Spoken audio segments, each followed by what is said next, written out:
Pemerintah Kabupaten Belu menggelar apel kendaraan dinas untuk tertib administrasi pajak.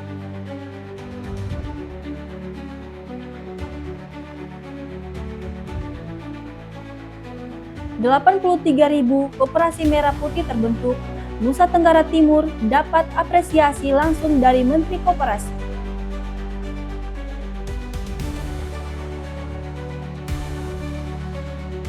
Askap PSSI Kabupaten Belu rapikan Stadion Gelora Haliwen yang telah lama terbengkalai dalam menyambut Piala Bupati Belu Cup 2026.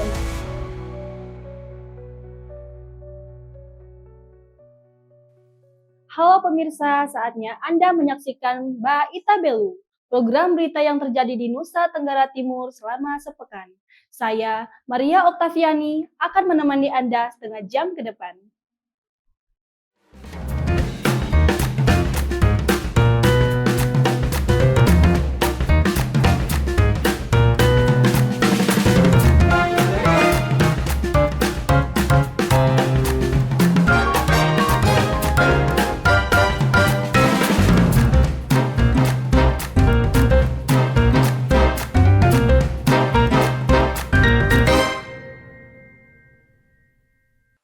Pemerintah Kabupaten Belu melaksanakan kegiatan apel kendaraan dinas yang berlangsung di halaman kantor Bupati Belu dengan melibatkan UPTD Samsat Belu, Jasa Raharja, dan Satlantas Polres Belu. Upaya tertib administrasi dan tertib pembayar pajak, pemerintah Kabupaten Belu bekerja sama dengan UPTD Samsat Belu, Satuan Lalu Lintas Polres Belu dan Jasa Raharja melaksanakan pemeriksaan kelengkapan administrasi seluruh kendaraan dinas milik organisasi perangkat daerah lingkup pemerintah Kabupaten Belu.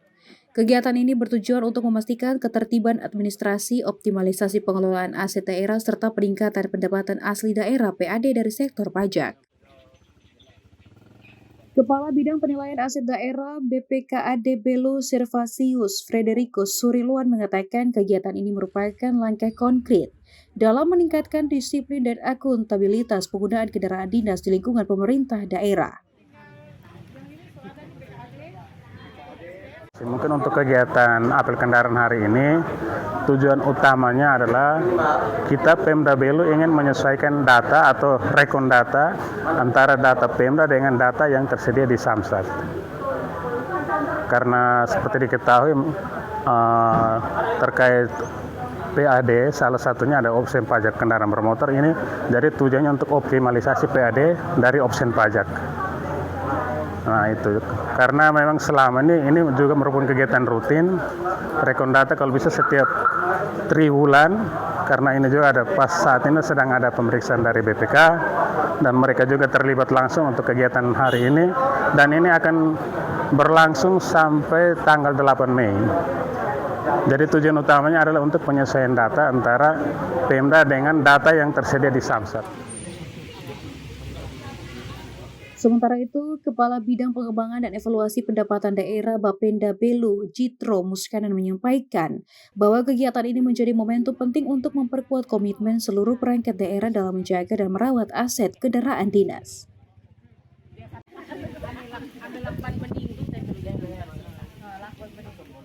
Kami merespon ini secara positif dan ini berkaitan dengan Undang-Undang 1 tahun 2022 yang mengatur tentang pelaksanaan opsen terkait pajak kendaraan bermotor maupun bea balik nama kendaraan bermotor.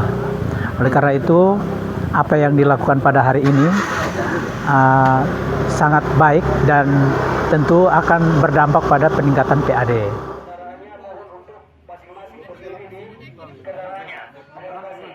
Dalam pelaksanaannya dilakukan pengecekan fisik kendaraan serta kelengkapan administrasi termasuk status pembayaran pajak kendaraan bermotor. Dengan adanya pemeriksaan ini diharapkan seluruh kendaraan dinas tercatat dengan baik dan memenuhi kewajiban administrasi secara tertib dan tepat waktu. Dari Belu, Tim Liputan Atam Buat TV melaporkan.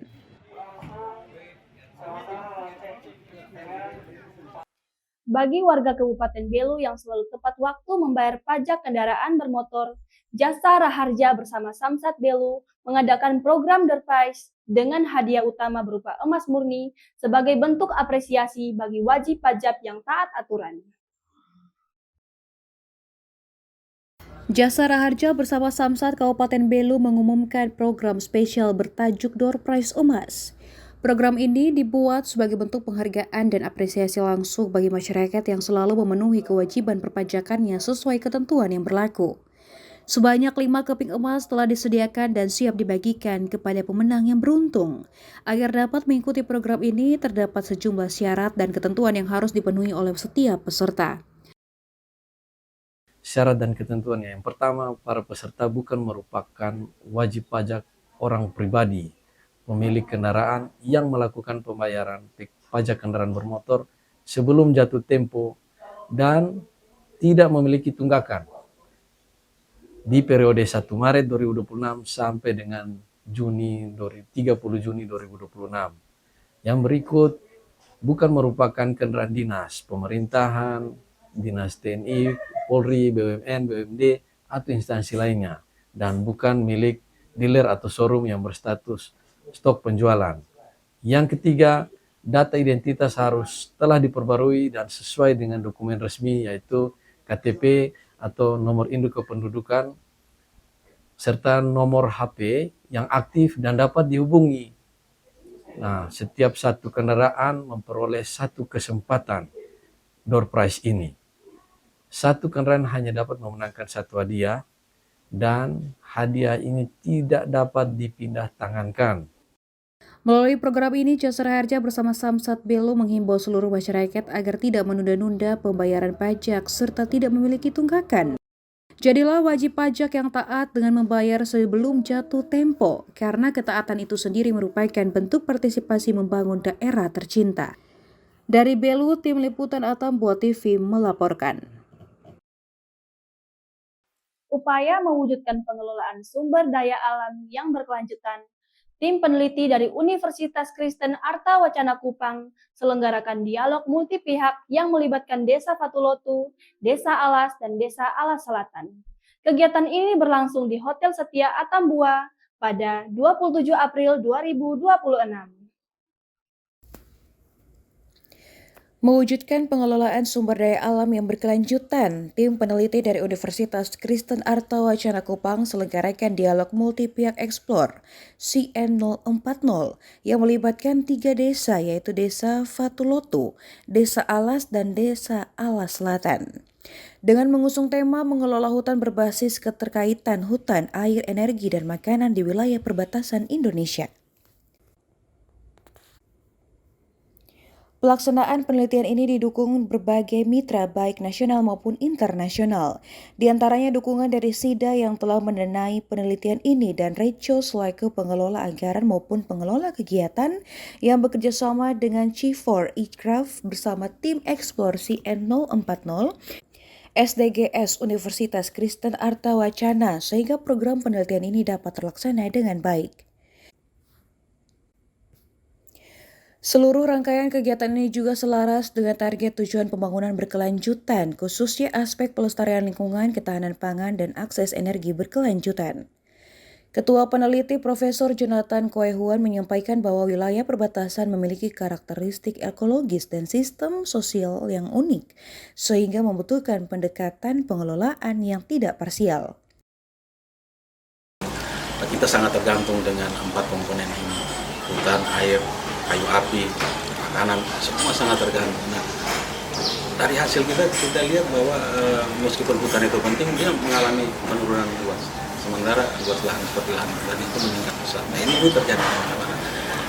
Nah, ini kita harus sama-sama menyadari, kemudian bagaimana kita mencegahnya penurunan luas hutan agar kalau luas hutan terus menurun dengan cepat, ini kan akan mempengaruhi komponen yang lain, kesejahteraan masyarakat, terutama ibu-ibu dan anak-anak yang tergantung dari lingkungan ini, air, makanan. Dalam dialog ini berbagai pemangku kepentingan mulai dari masyarakat adat, warga desa, perangkat daerah, peneliti, perwakilan pemuda, kaum perempuan hingga perwakilan organisasi lingkungan bertukar pandangan, mengidentifikasi tantangan yang ada serta merumuskan strategi bersama. Beberapa isu yang menjadi sorotan diantaranya adalah degradasi hutan, fluktuasi ketersediaan air, akses energi yang masih terbatas, serta ketahanan pangan masyarakat di wilayah perbatasan. Hasil dari dialog ini akan menjadi acuan dalam penyusunan rencana aksi pengelolaan hutan di 3 desa tersebut, sekaligus menjadi model pengembangan yang dapat direplikasi di wilayah perbatasan lainnya di Indonesia. Kegiatan ini menjadi bukti komitmen bersama dalam menjaga kelestarian alam sekaligus memajukan kehidupan masyarakat di wilayah perbatasan yang selama ini sering menjadi perhatian khusus dalam pembangunan nasional. Dari Belu, Tim Liputan Atam Buat TV melaporkan.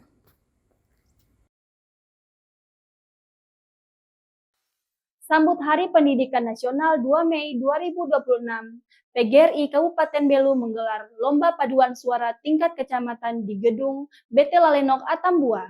Kegiatan ini menjadi wadah kreativitas dan penguatan solidaritas para guru di wilayah perbatasan. Sambut Hari Pendidikan Nasional 2 Mei 2026, Persatuan Guru Republik Indonesia Kabupaten Belu menggelar Lomba Paduan Suara antar PGRI tingkat kecamatan di Gedung Wanita BT Lalenok Atambua. Kegiatan yang dihadiri ratusan guru dari berbagai jenjang pendidikan mulai dari PAUD, TK, SD hingga SMP ini mengirimkan peserta dari setiap kecamatan dengan total hampir 500 peserta. Masing-masing kecamatan menurunkan satu tim yang terdiri dari 40 penyanyi dan 1 dirijen. Lomba paduan suara himne dan mars PGRI ini menjadi bagian dari pengembangan seni budaya sekaligus memperkuat kebersamaan antar guru. Kegiatan lomba paduan suara ini tidak hanya menjadi ajang kompetisi, tetapi juga sarana memperkuat persatuan guru di Kabupaten Belu. Sementara itu, sorotan terhadap rendahnya indeks pendidikan menjadi catatan penting untuk penguatan mutu pendidikan terutama pada fondasi literasi di tingkat dasar. Kegiatan ini juga menjadi ruang kreativitas bagi para guru untuk menyalurkan bakat dalam bidang seni. Selain pengembangan kapasitas guru, pada momen ini juga ditekankan mengenai isu pendidikan terutama di tingkat sekolah dasar terkait kemampuan membaca dan menulis.